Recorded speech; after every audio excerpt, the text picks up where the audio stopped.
So, dapat mag-stand out ka. Hello po, sir. May sabi po tayo. Yun, so when I got accepted, I was like, wow, really? Na-accept ako? Wow.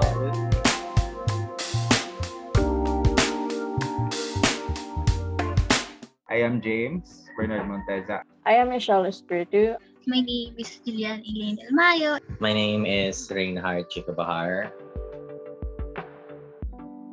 I was a feature writer for almost 8 years. Nagsimula ako grade 4 and it was a very diverse experience. I also tried venturing into other categories. And before I joined Spectrum, parang I was just looking for opportunities, something to do while nasa pandemic. Before I joined the Spectrum, I was already a campus journalist of 5 years. I have been writing news for ever since I joined campus journalism. I am a very proactive person.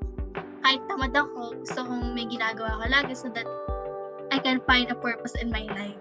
I have joined multiple orgs. To be precise, there are 2 orgs before the Spectrum, which are Pangasinan Youthcaster and Youth Congress of Pangasinan. So, literally, the spectrum, di ba? It's a wide range of colors. Yun yung pumapasok agad sa isip ko kasi literal na meaning siya. After speculating, after minutes of researching what's the meaning of the spectrum, it's obviously a news organization that provides a factual information again.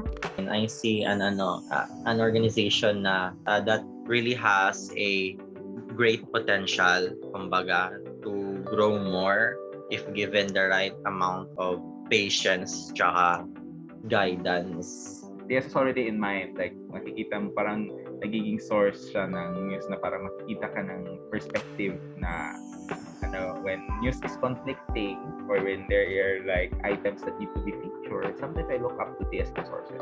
I think of Spectrum as an organization which covers news. I do not see them as problematic or questionable. I do not see them as fake news peddlers either, because to me they are pretty much a chill type of news org. TS for me now is like a discovery of service. Actually, I have a very fun story.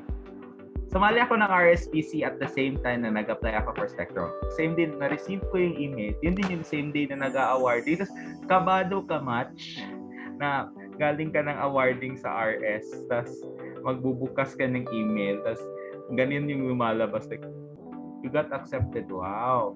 Dumudob. Thank you, Lord. Dumudoble ata yung blessing that day. So, I was thankful because matagal ko kasi aspiration na mag-TS before. Dati, we almost ran out of slots.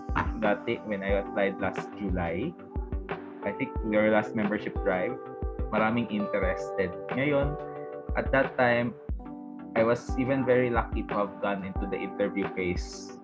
Nakaka-talking stage na. Kasi nag-apply din ako. So, I think first batch ng the spectrum ng applications, I applied kasi nakalimutan ko na yung position. Pero konti lang naman yung positions na available dati. Parang news writer ata. And I didn't get accepted. So, nasad ako. Hindi ako na-accept. Sabi ko sa sarili ko, what am I doing wrong? Charot lang.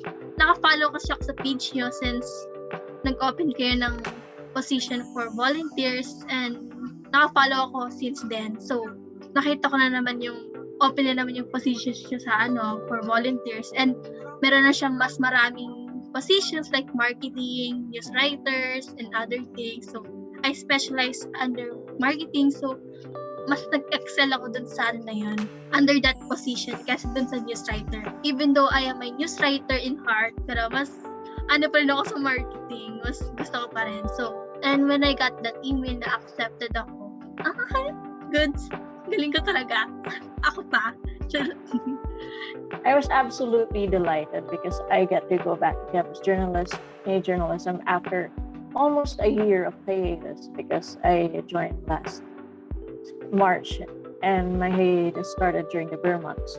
When I got accepted, I was like, wow, really? Na-accept ako? Wow, this is really, na-excite ako, tapos I was really glad kasi nakuha ako and with the many times nga I've tried applying in other mga NGOs, yung iba parang puno na, yung iba may nakakuha na or either too late na ako, ganun. So, now nga nakakuha talaga ako ng opportunity. I was like, yes, oh, this is cool. Okay, so I felt accomplished. Nga, okay, good, na-accept ako. This is like one step into doing the things that I want. So, ayun. I think what I like was the election coverage. Like, nakikita mo yung yung coordination, yung like volunteer work. Yung election coverage natin was the one that struck me the most. Kasi ang stark ng contrast kapag may lugar, example ako taga Mindanao, meron tayong mga correspondents from Luzon, sa Cebu, dun sa pero nakikita kasi yung common sources ng mga issue natin na present sa mga community. It's diverse but at the same time it's unifying. So yun, yung the best moment ko talaga na I stayed here. I also like how everyone's chill, nobody's fighting, nobody's trying to argue with this and that, nobody's trying to instigate fights with trolls and so on. I also like how everyone helps you grow. I actually grew as a news writer here despite the fact that I've only stayed here since March.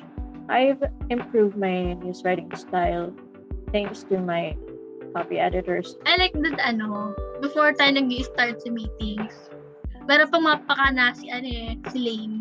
Engagement activity, icebreakers na nakakahiya, sobra.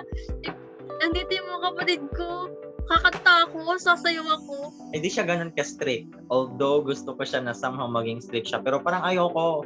Parang gusto ko nga ganito lang yung spectrum na na somehow parang we're just there for each other and we're just trying to build a community, ganun. And what I really like about that is that kahit hindi ganun ka open right now mga communications natin, pero at least somehow parang nandyan yung presence, no? Like dyan sa Facebook page, nagpo-post pa rin daily sa mga news, ganun. And then I like how the correspondents and everyone else who are working with us are not fake news peddlers, and they tend to fact check things before posting instead of just posting without any further editing or anything that is relevant. Yun yung mga gusto ko sa in this org na you treat each other as a family, as a friend, or anything na pwede mong maasahan anytime and anywhere, kahit virtually pa yan. We have a very diverse set of community. Meron taga Visayas, meron taga Metro Manila, na we share each other's updates sa lives natin tuwing nag-meeting kami. Like, I really like how, especially kami dito sa desk namin, na may somehow may bonding kami. Although hindi siya ganun ngayon kasi busy man lahat sa desk namin. Pero ayun, for the first few weeks na nandun ako sa desk ko, may may bonding talaga kami noon. May talaga kami kayo. Chat, ganun. And then now as well with some of the board, I got to chat with them as well. I know that it's a hard journey na under the journalism kasi since grade school, kasali na ako sa mga DSPC, sa divisions, mga contest. So, dapat you have to be always riding the trend. And I think my message to our promising journalists is, kagaya ng sinabi ko kanina sa Spectrum, maging bida-bida ka. Kasi, sa pag-i-interview pa nga lang ng mga tao kailangan mo na maging bida-bida ka kasi ang dami din nag-i-interview, di ba? So, dapat mag-stand out ka. Hello po, sir, may interview po tayo. Charot. Tapos, syempre, dapat yung mga sinusulat mo is eye-catching and kitang-kita na lagi dapat na gusto niyang basahin ng reader yung news na ginawa mo. So, that's it. Dapat bida-bida ka dapat. Take the chance. Take the opportunity while it's still there. You do not know if there are limited slots. You don't know if you're going to have the chance next time or so on. Just take it. Take it while you want it. Take it while it's still there. Follow your passion because campus journalists or journalism in general, or rather campus journalism, isn't all about contests. It's not all about medals, recognition, and so on. It's also about service to the Filipino people, and not just Filipino people in general. but the world as well. The world is watching. You never know who browses your page or looks at your information. You never know who believes or laughs at the information you publish. Kung ano man yung maiisip nyo na negative, don't let it through your head. Huwag mo ipa-apekto sa'yo kahit nahihirapan ka, especially if it comes to terms with ngayon nga sa communication, or if nahihirapan kayo sa ginagawa nyo, don't let it affect you, just porsigido nyo lang talaga para in the end, kasi it's a matter of it's a matter of the effort lang naman that you gave, and somehow yung na-contribute nyo, even if it's the smallest kind of detail na pag-remind, ganun, that's already kind of a big task na you are able to do, even if it seems so small, because diba, sometimes the smallest details are the biggest talaga. Orgs, actually, I tell you, it's draining. They're not to the point na you drain yourself to exhaustion, but you see that you're having effort. Nakikita mo yung effort mo being published, nakikita mo yung